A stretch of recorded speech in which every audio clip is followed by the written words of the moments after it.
안녕하세요. Hola. Good afternoon, distinguished guests. Welcome to the COP30 Korea Pavilion side event.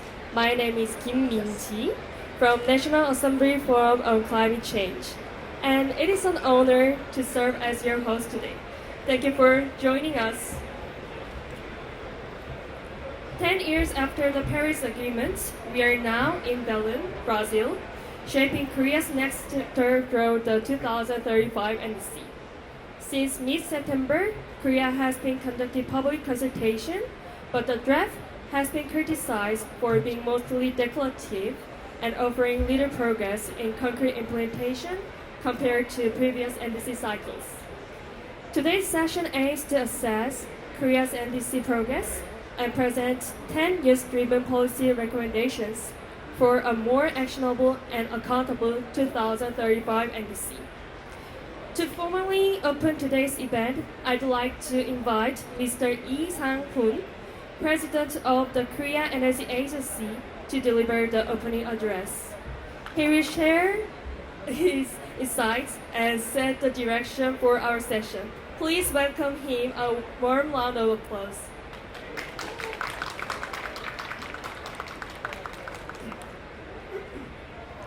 Good afternoon, everyone.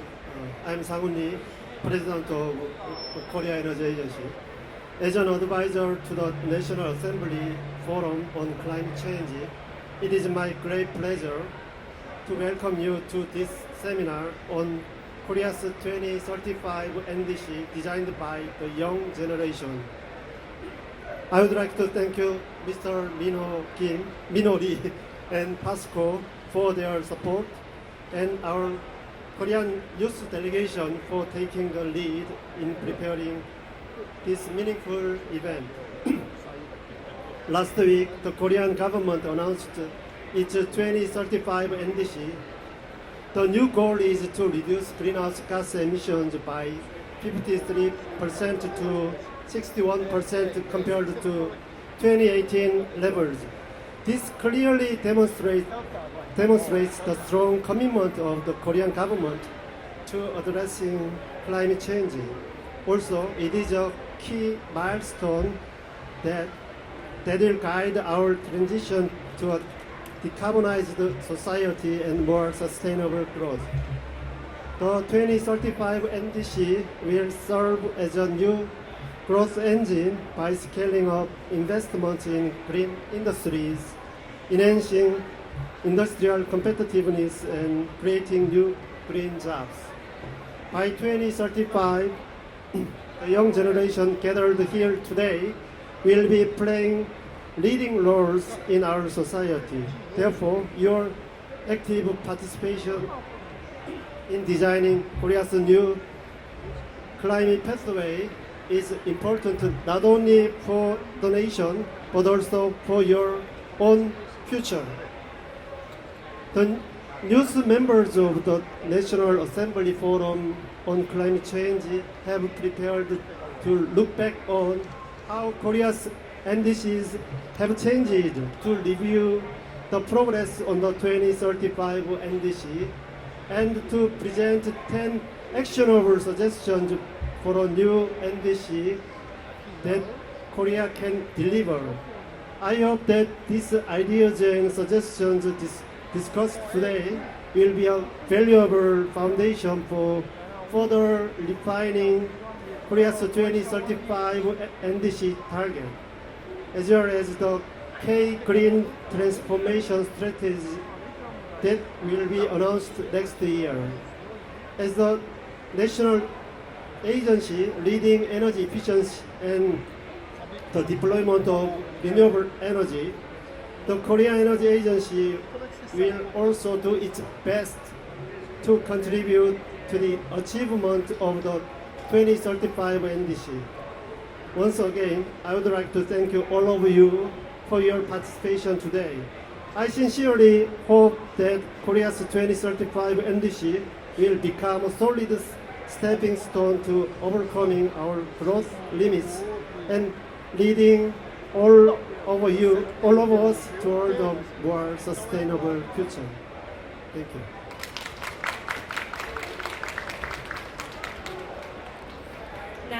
is with great respect that I introduce Mr. Lee Min-ho, outside director of POSCO, to deliver the welcome address and share his perspective with us. Please join me in welcoming him.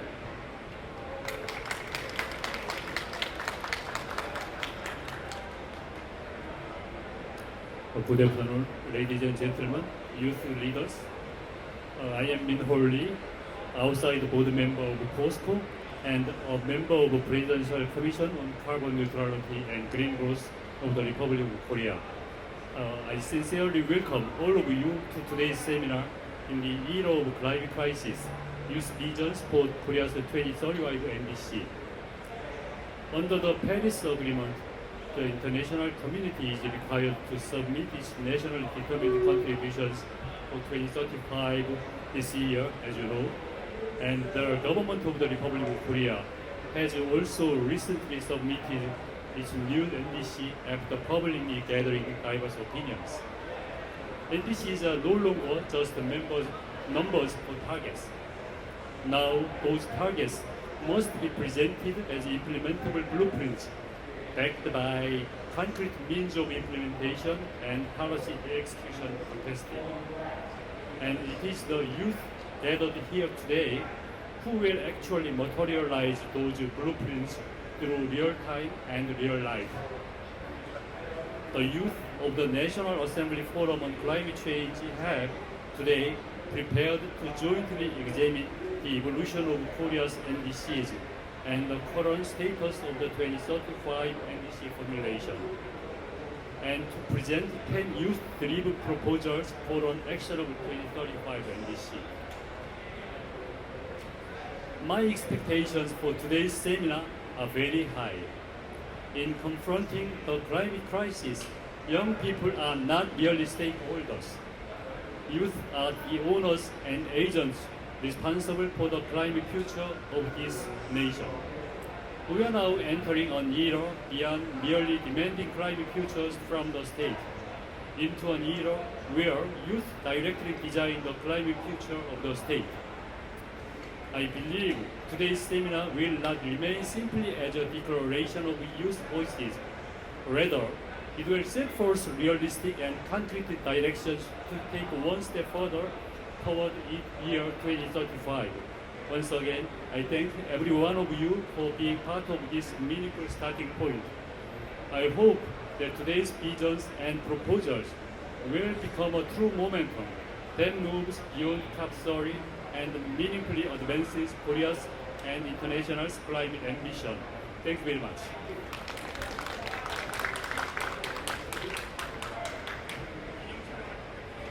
Thank you for your thoughtful and inspiring remarks. Now we'd like to take a brief moment for a group photo. So this will only take a minute. Wait a minute, please.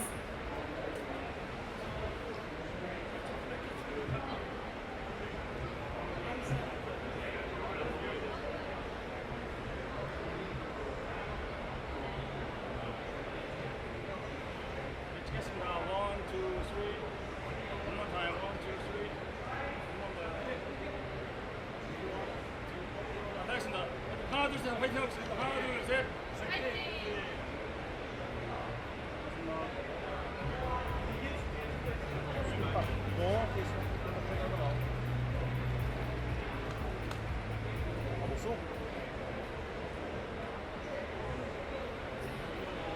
Thank you for your patience. Now we begin our presentation. Today, Committee for the Young Generation at NAFCC provide a brief overview of Korea's NDC deployment history and the formulation process of the 2035 NDC. Then, we review the progress of the 2030 NDC and present 10 youth-driven recommendations for 6 sectors. I'd like to invite our first speaker, Ms. Park Jin-young, Committee Member for the Young Generation at NAFCC. Please welcome her to the stage.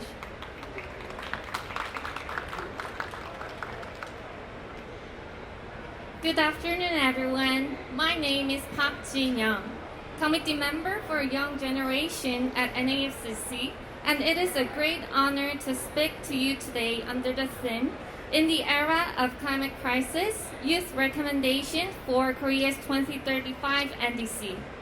At COP30, much global attention is centered around the newly submitted NDCs, each outlining the direction of national climate action for the years ahead.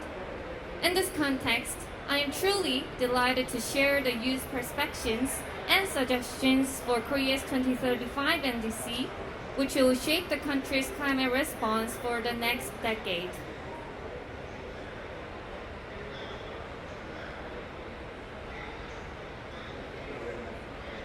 Today, we'll first take a look at Korea's NDC progress so far, and then move on to present our 10 youth recommendations for Korea's actionable 2035 NDC.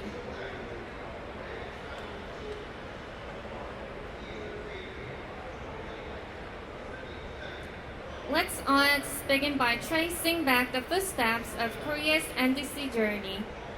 It all started in 2009 when Korea announced a voluntary target to reduce greenhouse gas reductions by 30% from the 2020 BAU projection.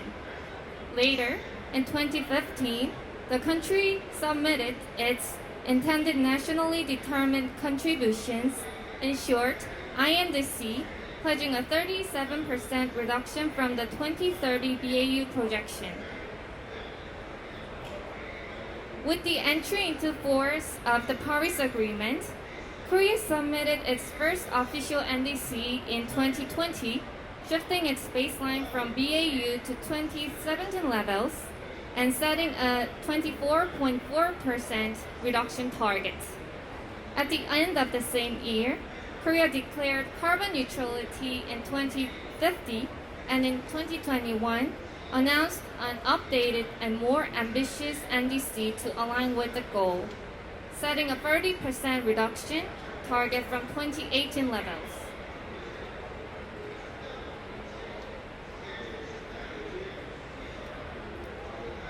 Now, how was a 2035 NDC developed?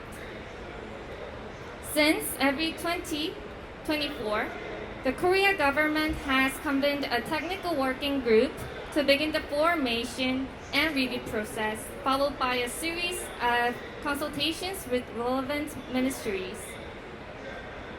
From September to November, 7 rounds of public consultations and open discussions were held to collect diverse stocktakers their inputs. Based on these discussions, Korea presented its 2035 NDC at COP30 shortly before the start of our side event and plans to formally submit it to the UNFCCC in December. During the consultations, 4 scenarios were discussed. A 38% reduction scenario reflecting industry feedback, a 53% linear reduction pathway, a 61% reduction scenario based on IPCC 1.5 degrees scenario, and a 65% reduction scenario based on civil society's carbon budget proposal. After extensive review, Korea's final 2035 NDC is determined as a 51 to 63% reduction from 2018 levels, adopting a target range for the first time instead of a single figure. NAFCC Committee on Young Generation has also made continuous efforts to advocate for a more responsible and ambitious NDC. Through the NAFCC Instagram, we published carousel posts introducing the 10 youth recommendations for the 2035 NDC, summarizing sectoral targets, implementation measures, and policy suggestions. At the 2025 National Assembly Legislative Expo, which was held on September 23rd to 24th, we showcased these recommendations on display panels at the NAFCC booth. And October 31st, during the 2035 NDC published hearing at the National Assembly, our chair, Park Yeon-jung, joined as a panelist to present our proposals directly to policymakers. Despite this ongoing effort, Korea's NDC's progress remains limited. To prevent the 2035 NDC from being another declarative document, we must establish concrete, actionable implementation strategies. Therefore, we, the youth, have identified 10 practical recommendations across multiple sectors based on repetitive measures. Today, we will present them, starting with the waste sector, followed by agriculture, livestock, and fisheries, and later touching on transportation, building, industry, and power sectors.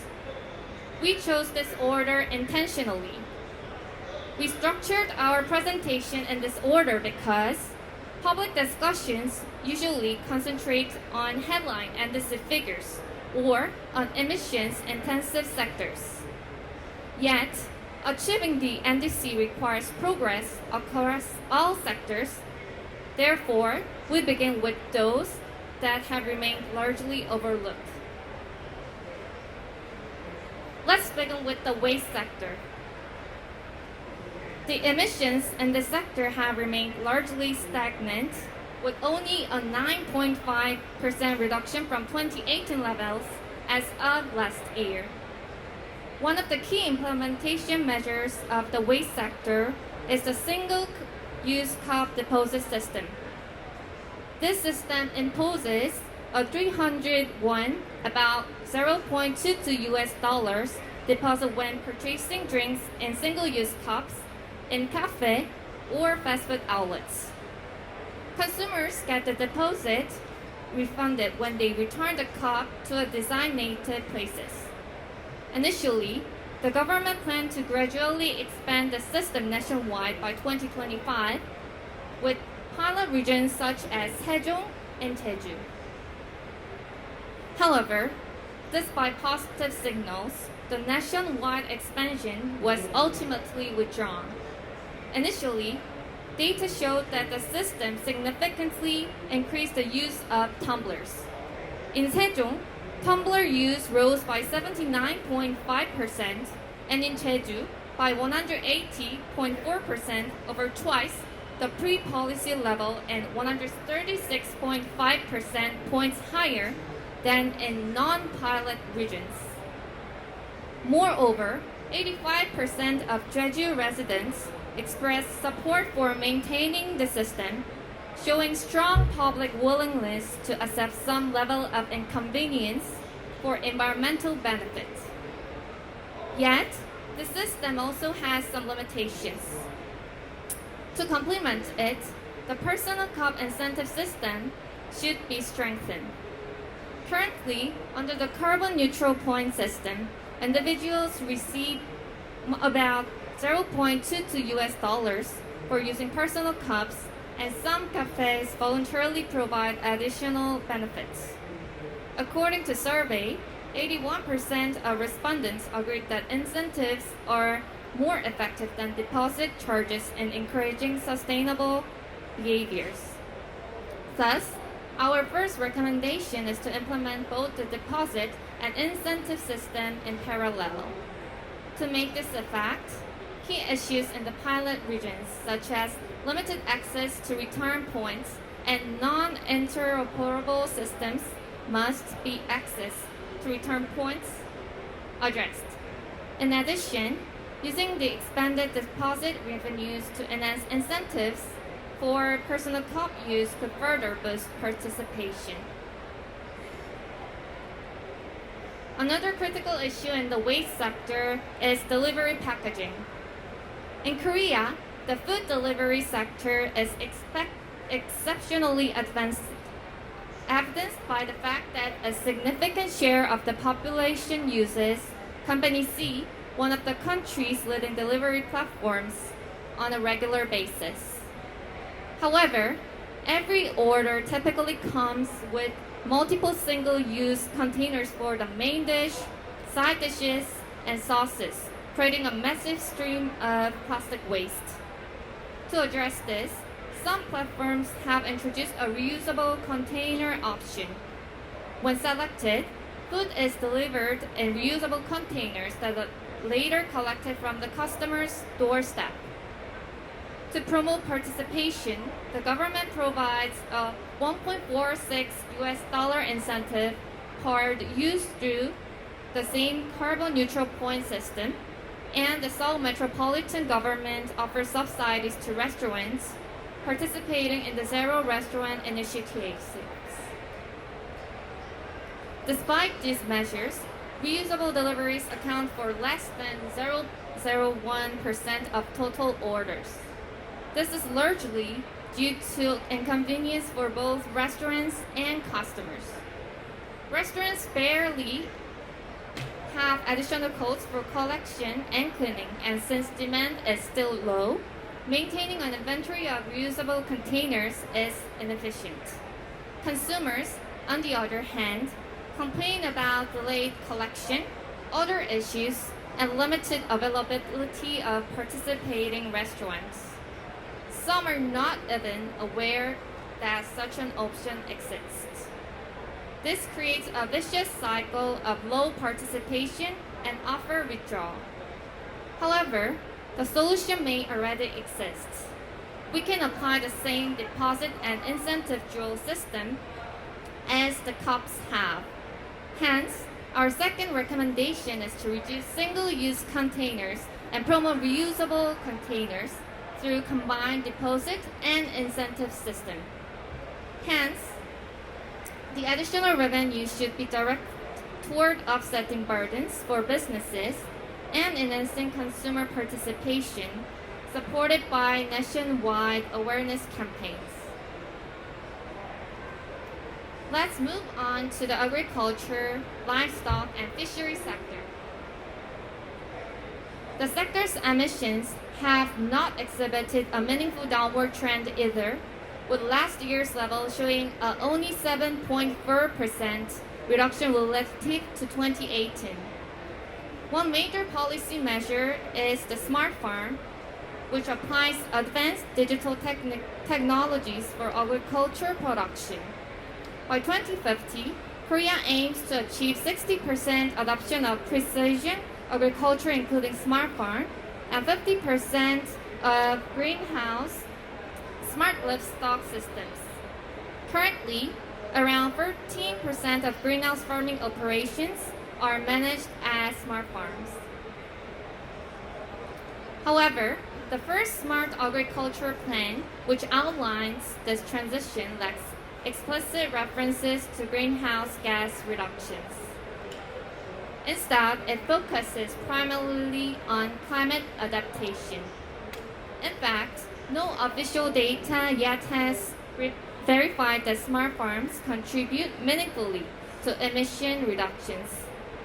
Some studies even suggest that smart farm tomatoes may have a large carbon footprint than conventionally grown ones due to the electricity used for LED lighting. Thus, our third recommendation is to establish emission reduction aligned smart farming. The government should first conduct a nation-level assessment of emission impacts. If mitigation benefits are limited, smart farming should not be classified as implementation measures. If proven effective, concrete reduction targets should be integrated into Smart Agriculture Plan and progress systematically tracked. Meanwhile, Korea reported that its emission reduction in 2024 compared to 2023 in this sector was mainly due to reduced rice cultivation area and declining livestock populations. However, these are not genuine implementation measures.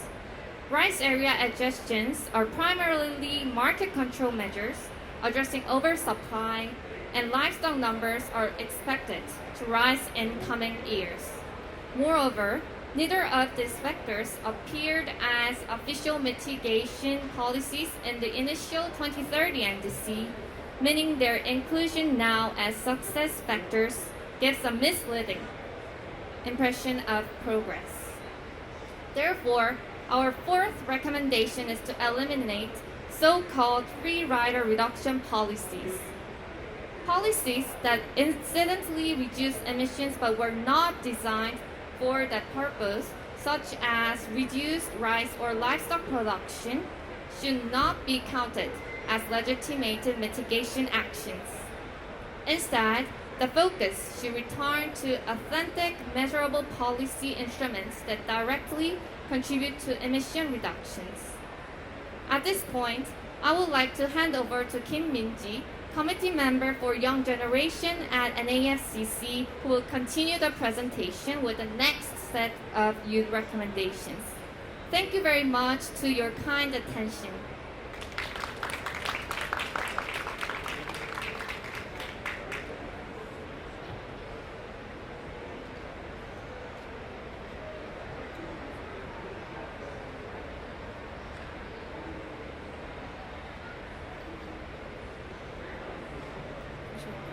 Wait a minute, please.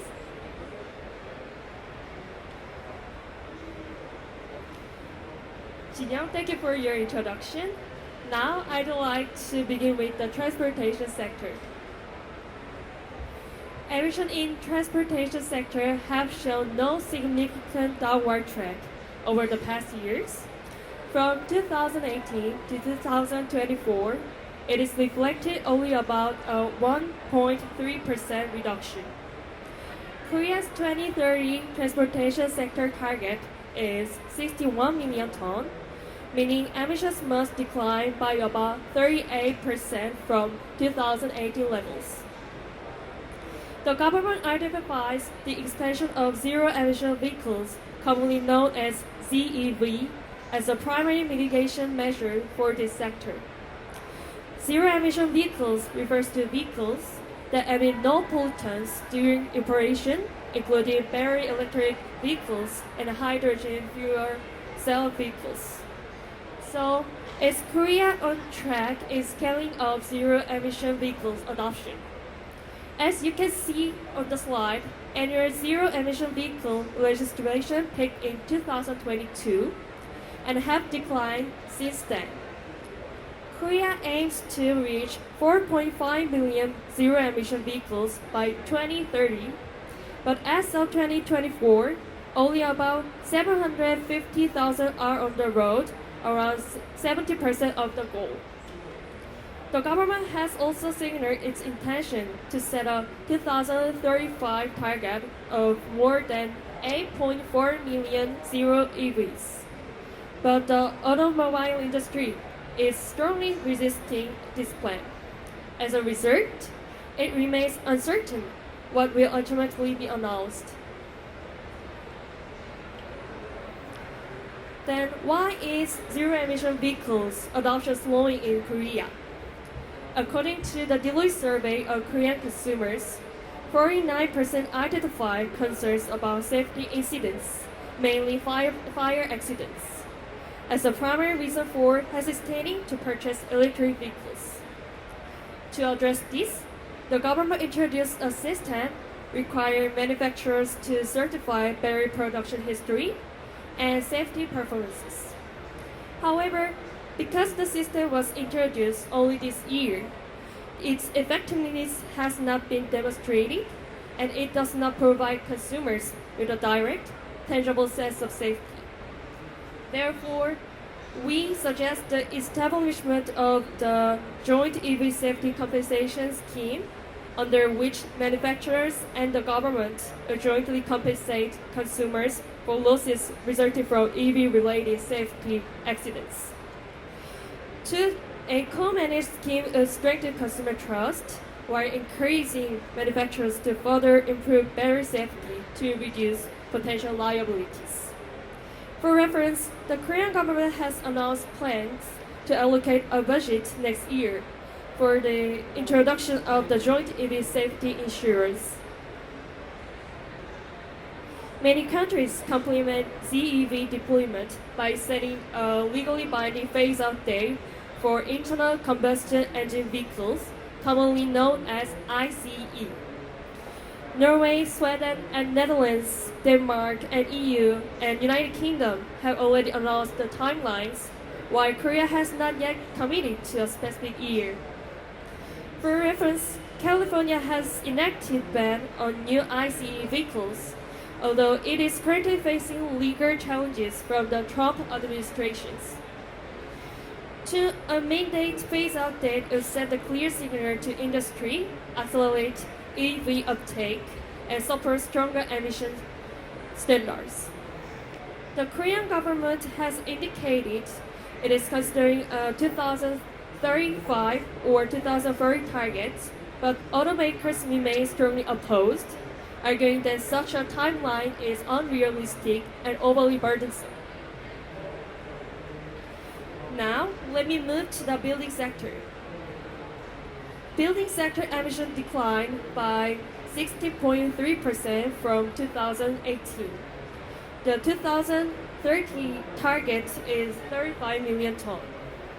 One of the main mitigation measures for buildings is the Zero Energy Building Certification System, which evaluates buildings based on energy performances and renewable energy utilization, assigning one of 6 grades from plus to level 5.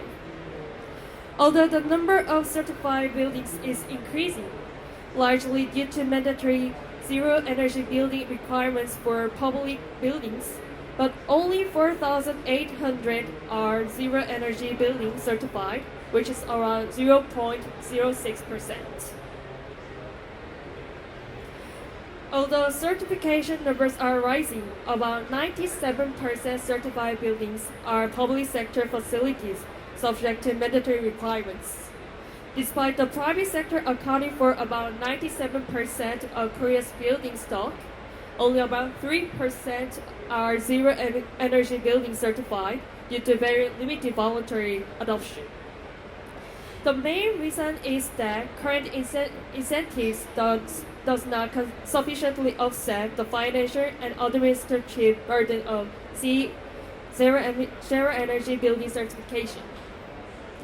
The government estimates additional construction cost at around 5%, while the building industry expects cost closer to 20%.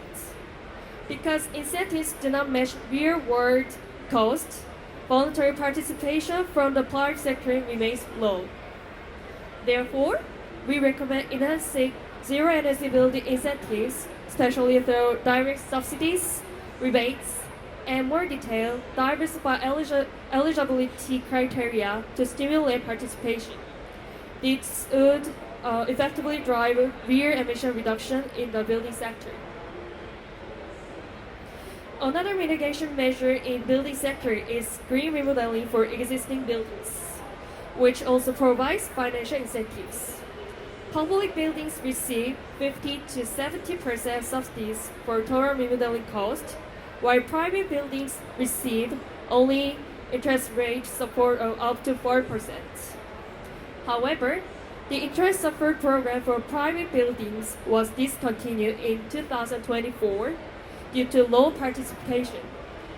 This is concerning because about 97% of Korea's buildings are in private sector, meaning decarbonizing them is essential, yet they receive the least support. Within private building category, we choose to focus on university campuses, where we as youth, we spend much of time. Many campus buildings are aging, and research facilities operate energy-intensive equipment around the clock. With the rapid uptake of AI technologies, electricity use is increasing even further. Back in 2017, annual emissions from the 10 major national universities were about the same as the emissions from 130 passenger cars, and the total would be even larger if we include all universities nationwide. So we propose promoting campus green remodeling as a targeted initiative. Korea previously had a support program for universities, but funding was suspended last October. So reviving and expanding it would be an effective pathway. We also recommend establish government-led governance structure to secure long-term, stable planning for campus decarbonization. Let me now turn to the industry sector. Industry accounts for around 40% of Korea's total greenhouse gas emissions, making it the single largest emitting sector. To date, emissions have shown little to no significant reduction. The core challenge lies in Korea's industrial structure. As of 2023, manufacturing accounted for 27.6% of Korea's GDP, far above the OECD average of 15%. Because Korea's economy is heavily dependent on energy-intensive industries, especially steel and cement. So industrial decarbonization remains slow and difficult. Given these structural challenges, Korea needs stronger mechanisms to accelerate industrial decarbonization and support new carbon-neutral industries. The 2021 Framework Act created a legal basis for government financial support under Article 58, but the necessary enforcement regulations are still missing. As a result, industries don't have a clear system for securing capital for low-carbon transition. So we propose formalizing green finance through comprehensive legislation. Industrial decarbonization requires stable, long-term national investment to scale low-carbon technologies and apply them in real industrial settings without disrupting production. By defining the scope of green finance and putting concrete regulation in place, Korea can create a more predictable and effective financing structure that gives industries real momentum toward the 2030 targets and strengthen long-term competitiveness. Finally, let me address the power sector.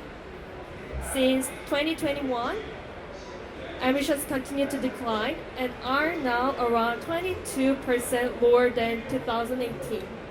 However, Korea must make far deeper cuts to reach the 2030 targets. The map next to this slide highlights the location of Korea's coal-fired plants. As of today, Korea operates 61 coal-fired power plants. The government plans to close 30 plants by 2038, and the current administration has pledged to phase out all coal-fired power plants by 2030. In Chungna province, where 31 coal-fired power plants are operating, the government plans to close 22 of them starting this December. But the 2020 shutdown of 2 plants showed why a just transition is essential. The region lost about 1,800 people, and GRDP fell by roughly $230 million, and small business closures rose nearby 10%. These impacts show that a major coal closure and retirement can severely damage local economies. To avoid severe impacts, Korea needs a government-led just transition special district with a clear framework. The legal basis exists, but no region has been designated yet, and Chungna's own fund remains too small to be effective. We therefore recommend the prompt designation of the Just Transition Special District align with the 2030 coal phase-out, so Korea can manage economic and social impacts while ensuring a fair transition for coal-dependent communities. Through this review of Korea's 2030 NDC progress and sectoral challenges, we have outlined 10 youth-driven recommendations for a more actionable and credible 2035 NDC. These proposals reflect our commitment to supporting a transition that is both ambitious and achievable, and that positions Korea to meet its long-term target of carbon neutrality by 2050. With that, we conclude our presentation. If you'd like to learn more about our activities, please scan the QR code on the screen to visit our website, Instagram, and YouTube channel. Thank you once again for your participation.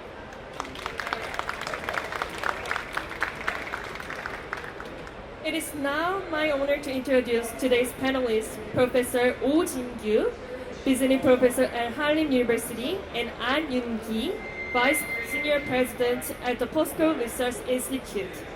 They bring extensive expertise to today's discussion. Please join me in welcoming them. Thank you for your nice and informative presentation. And my name is Jin-gyu Oh. I'm going to provide some of the comment. And so I'd like to share my thoughts in three areas. First, the significance of this seminar and the key aspects of NDC, and the suggestions from youth to strengthen Korea's NDC. I think this seminar has two distinct aspects. The first, it is a seminar organized and presented by two young people, and for a long time, climate change issues were regarded as primarily as intergenerational issue, especially focusing on developed countries and developing countries. And so we were focused on historical responsibilities and equity between developed and developing countries. Nowadays, the issue is increasingly expanded, between present and future generations, because greenhouse gases remains in the atmosphere for more than 100 years. In the UN Framework Convention on Climate Change, it states that it determined to protect the climate system for present and future generations. But after that, in 2015, in the Paris Agreement, it says now the concept of intergenerational equity. So it has been quite a long while to move from intragenerational issues to intergenerational issues. So secondly, this seminar is hosted by a National Assembly Forum on Climate Change, and climate change response policies should be ultimately translated into law. And therefore, it is very much meaningful that this event is organized by this group working on Korean legislatures. And now, the second issue is about NDC. The topic of this NDC is Korea's 2035 NDC, and Youth Speak Up. And regarding NDCs, the term NDC refers to each country's contributions to prevent climate change, of course determined nationally. And from 1990 to 2020, under the previous systems, the national target or national obligation was determined through international negotiations. That is, we call now top-down approaches. But now, since 2020, under the Paris Agreement, we adopted bottom-up strategy, which is kind of pledge and review system, in which countries voluntarily determine their own contributions. And the NDC must contain two essential components. The first one is mitigation target, especially numerical target. And second one is mitigation policies and measures, which is necessary to achieve the numerical target. So it has both target and policies and measures, two aspects. And now I'd like to, in Paris Agreement, Article 4.2, it clearly says each party shall prepare and communicate successive national determined contributions, which is NDC, that it intends to achieve. And then it goes on, parties shall pursue domestic mitigation measures with the aim of achieving the objective of such contribution. So it says two components. One is numerical target, and at the same time, policies and measures to achieve those targets. Now, regarding Korea's NDC, the numerical target, I think it is maybe announced today.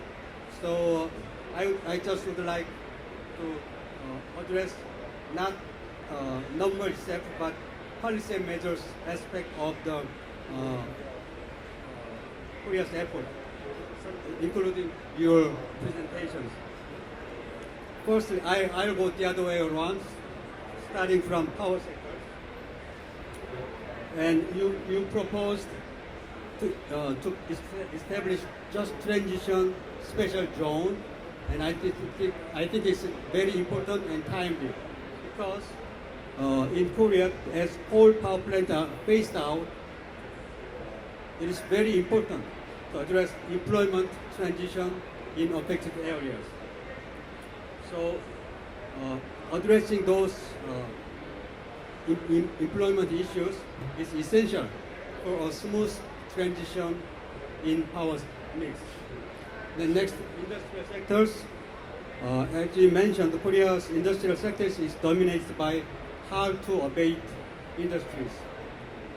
And now you suggest expanding green finance to promote industrial transition in industrial sectors.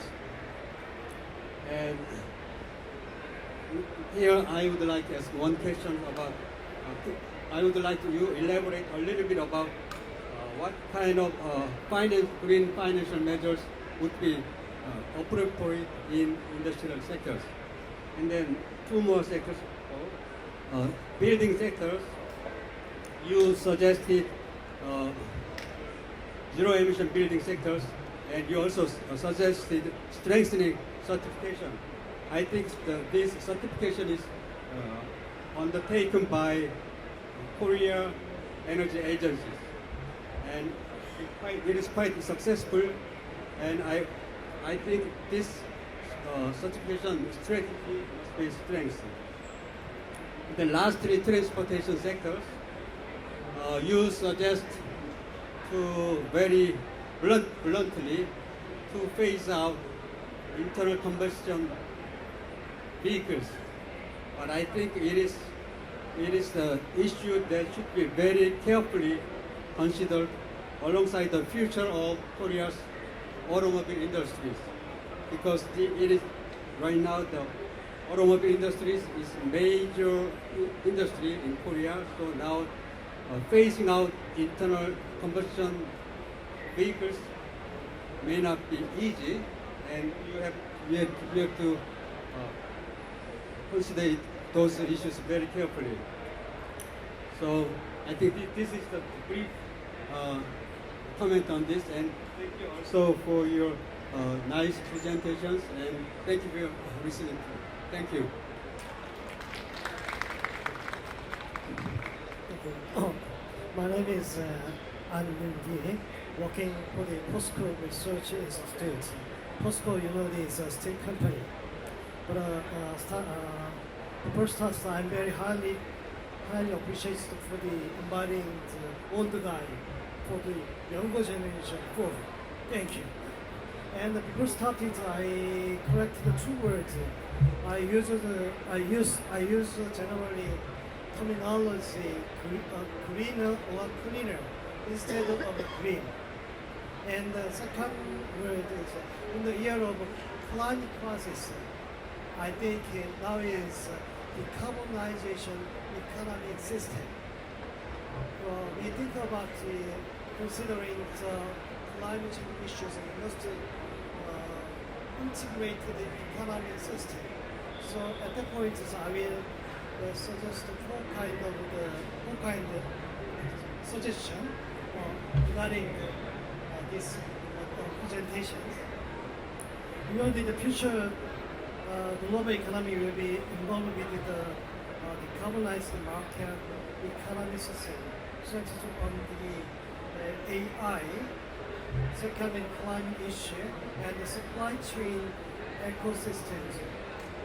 That is to say, efforts are required to internalize the greenhouse gas issues within the economy system. In this regard, I propose four points. Firstly, is with robot and similar technology taking center stage, where consumption activity from the bedrock of the economic activity or growth are absent. Reduction in greenhouse gases stemming from human activity could be realized. However, it is judged that economic activity or growth will inevitably continue to shrink in the future. Meanwhile, the stable supply of energy, particularly low carbon or carbon-free energy, which can reliably support economic activity through AI and robots, is expected to become the core of the future decarbonized economy.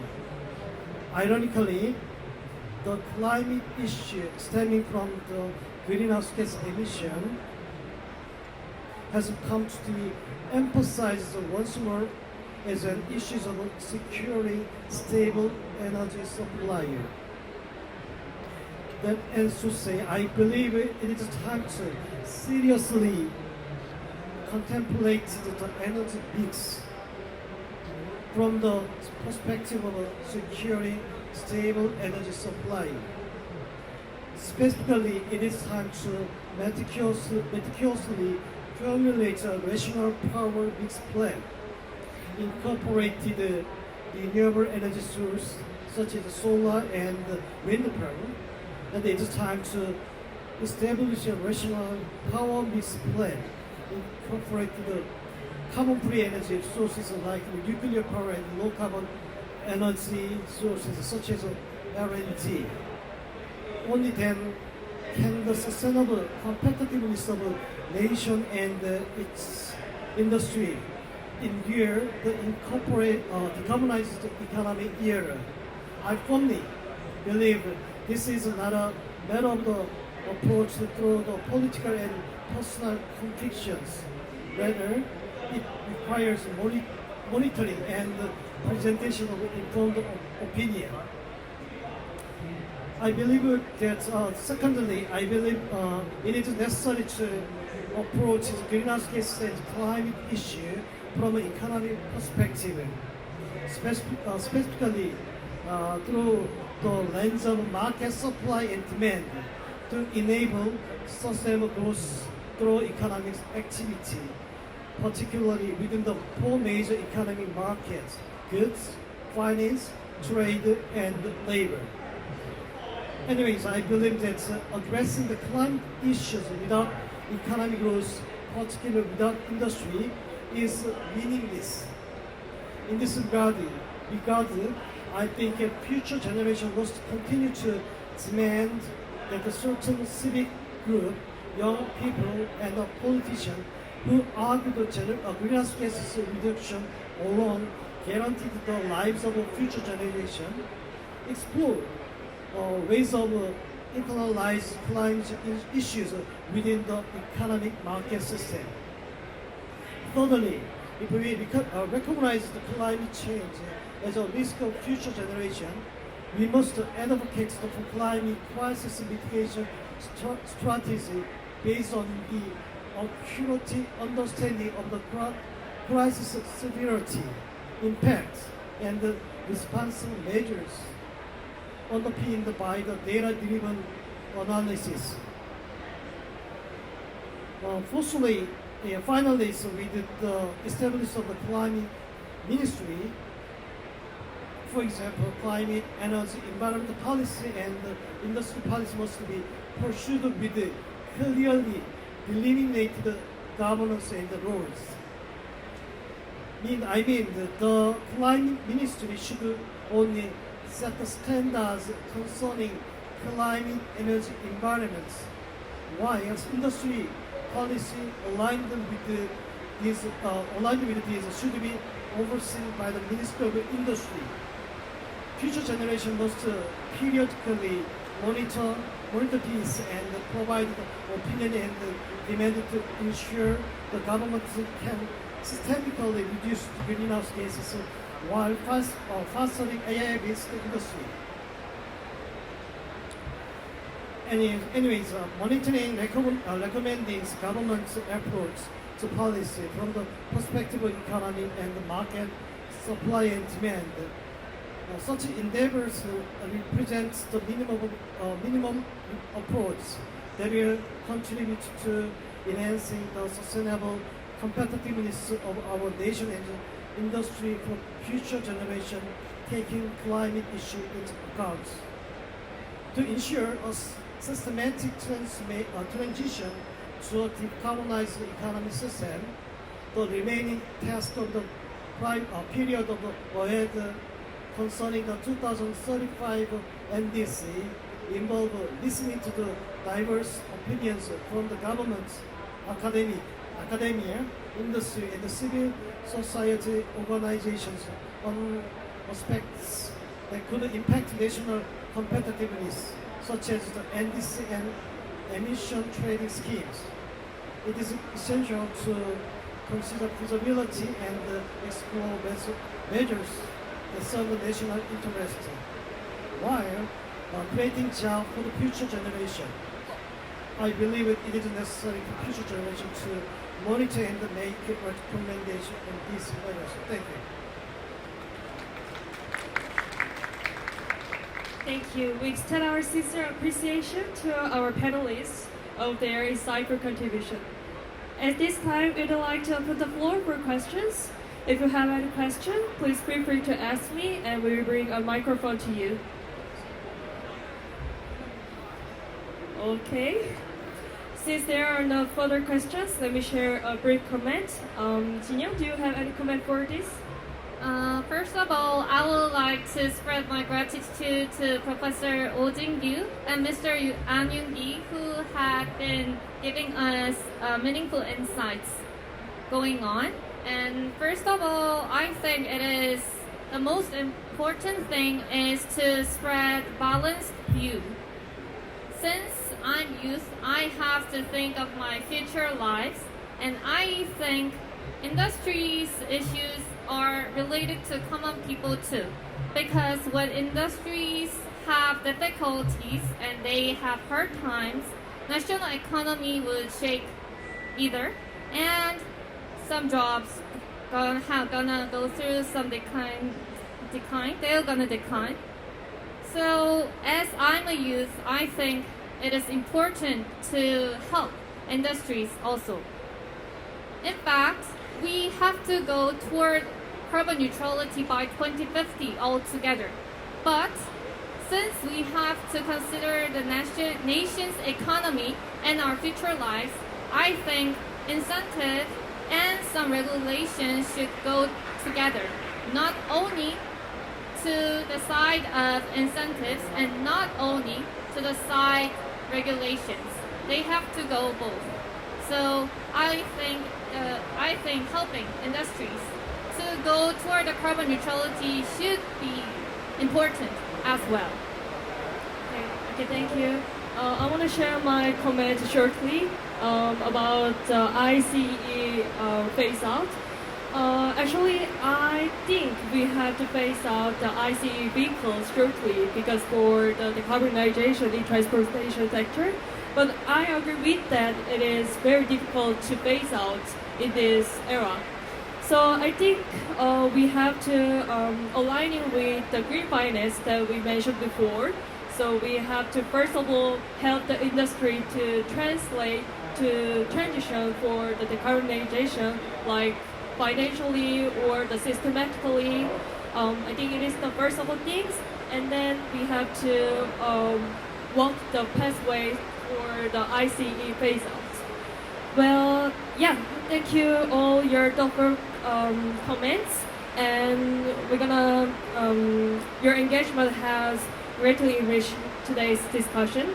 We hope this seminar has served as a meaningful platform to exchange informed perspectives on Korea's NDC, and more broadly to consider the collective actions required to advance a more sustainable and resilient future. Thank you for all being with us. We truly appreciate your participation. 오브리가다. 감사합니다.